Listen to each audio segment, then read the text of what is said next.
We are taking our last look at every team's 2024 season as a whole before we tick over into 2025. Today, it is Carlton. But before we get started, remember to like, comment, and subscribe. Let us know what you think in the comments about how the Blues played out this year. It was a fascinating year. So let's crack in.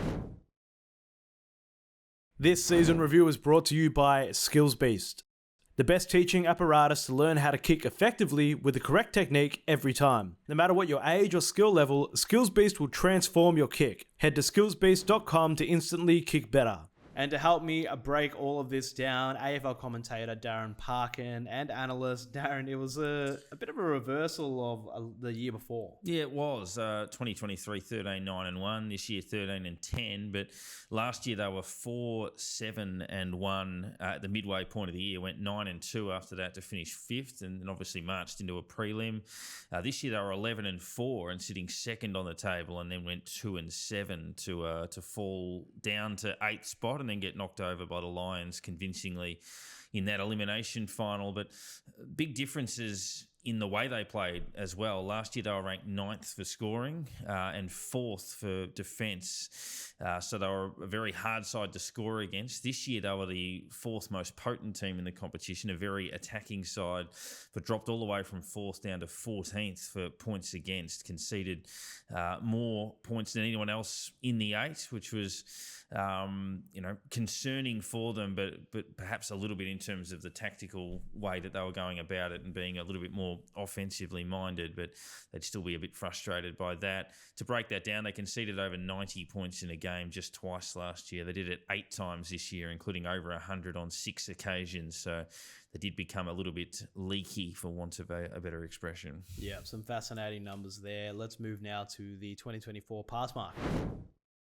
So coming into 2024, as a Blues fan, what would you have expected, and did they meet those expectations in 2024? Yeah, the expectations certainly would have changed. I mean, in the end, I think if you factor in the injuries and the fact they got back to finals again and didn't regress too much, it might have felt like a regression, but it wasn't too much in terms of win-loss and the shape of their list. I think they get a pass for that. If you look at the unavailability they had over the last month and at various other stages of the season, it's a factor.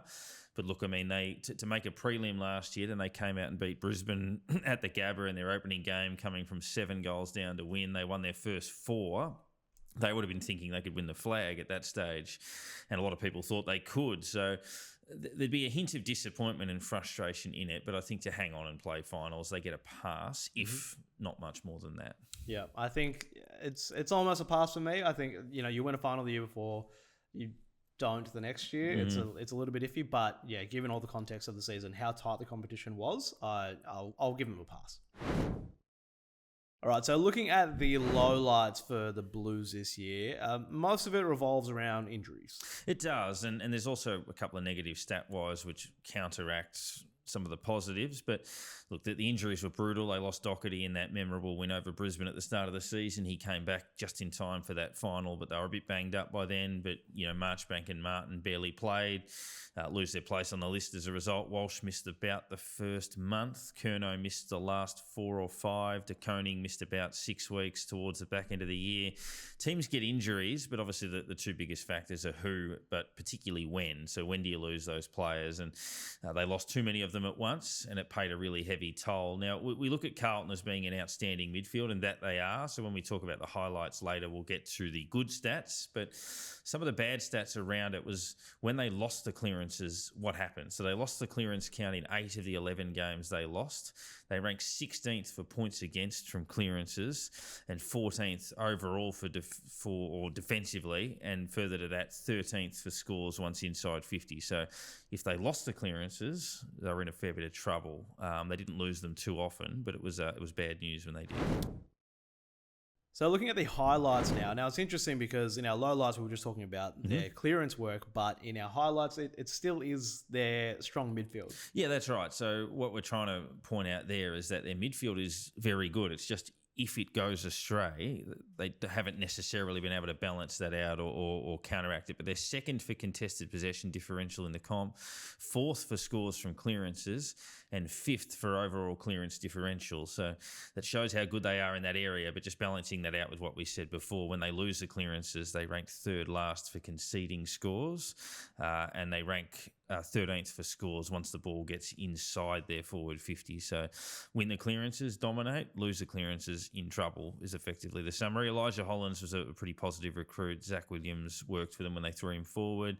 And overall, their scoring. I mean, the Curnow-Mackay combination kicked 100 goals for the third consecutive season. So, again, they missed Curnow late in the season, but that tall duo was the envy of most sides in the comp. And this next segment is brought to you thanks to SkillsBeast, who have been helping AFL players of all skill levels transform their kicks. So, in terms of who transformed their game in 2024 for the Blues, Tom De Koning. Yeah, particularly skillful big man. They felt his absence a bit late in the season, but he was improving in disposals, hit-outs, marks, tackles, clearances, inside 50s, total shots at goal, all of that type of stuff. Landed a first career Brownlow vote, but his ability to play ruck, but also become a third target for them inside 50 when you've got defenders already wrestling with Curnow and Mackay. You can't have players peel off too much and help. They've got their hands full as it is. If he does really click and find absolute top gear, then he's an enormous asset, a potential. You look at the role, albeit briefly, but that someone like Jackson played at Melbourne when they won the flag a few years ago, being able to chop out Gawn, being able to go forward, having enormous purple patches with his athleticism. Hugely important player. All right, if there's one thing we know at Zero Hanger, it is headlines, and there were a few for Carlton this year. So a lot of it, though, locking up a lot of big contracts. Yeah, the Jacob Wiedering news and a few other bits and pieces as well. But, shaking up the draft with the trade they did in the lead up to that to get into pick 3 and Jagger Smith ended up coming in. But there were a few sides that floated around how they could wrestle that pick off West Coast, and Carlton ended up being the team to do it. And that changed a few things around and led to a few additional pick swaps amongst other sides. So Carlton were the team that got it done. And it was a good bit of business. They were shopping around for Dan Houston, who they didn't get. He goes to Collingwood, but they were still able to be a pretty major player. Yeah, finishing 8th and ending up with pick 3 is very good. So looking at the ins and outs for Carlton this year, so we'll start with the outs. So as we mentioned, that pick 3 deal, part of that was giving Matt Owies to West Coast. Yeah, kicked 33 goals for the season. Owies was a handy year, so I'll miss him. Matt Kennedy also goes to the Dogs. He's had his moments. They delisted Jack Carroll, who ends up at the Saints. Some of those other injury-prone players that we mentioned, like Marchbank, Jack Martin, who couldn't get a run at it but could certainly play. And then the likes of David Cunningham, who's been on the list for a while, Durden and these sorts of players. And then the flip side, they get Nick Haynes from the Giants via free agency, who's played some very good footy over the years, fallen out of favour a little bit. Then the headline of the draft, Jagger Smith at pick 3, and not one but two father sons, Ben and Luca Camporeale, Harry O'Farrell, and then a couple of rookies coming in. But they'll really look forward to seeing the Camporeale boys running around once again, trying to follow in the footsteps of Scott. All right, looking ahead to 2025 now, and the pass mark for 2025. To be honest, I think they should be contending for a flag. I think the conversations will be the same as they were at the start of this year when they were saying exactly that. Injuries played a part, but their best football in the last 2 years has been as good as anyone's in the competition. They should be aiming pretty high. I think they've got one of the better lists in the AFL. So, finals bare minimum, but probably a bit more than that.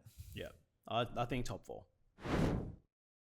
Well, that wraps it up for the season review for Carlton for 2024. Thank you, Darren. I think there is a lot of reasons to fear Michael Voss's men in 2025, and Michael Voss himself, especially if you've just stolen a car. Yeah, you're a bit unlucky if the good Samaritan that is on the scene is Michael Voss, unless you thought he was Scott Burns or something. But incredible from Vossi, getting that morning coffee and apprehending criminals at the same time. So, yeah, you've got him. You got the Brownlow medalist Patrick Cripps, obviously coming off another career best season. Seems to be a career best season all the time for him. So I said there's a lot to like, and they're tracking the right way, even if the back end of the year made it not feel that way. Yeah, absolutely. So let us know in the comments how you think Carlton's 2024 season went. Let me know what you think about their 2025 season. Should they be contending for a flag? Are they going to make top 4? I know that you Beggars fans are going to be commenting. So let us know. Subscribe, like the video, and catch all the latest AFL news at zerohanger.com. This season review was brought to you by Skills Beast. Instantly kick better. Head to skillsbeast.com for more info.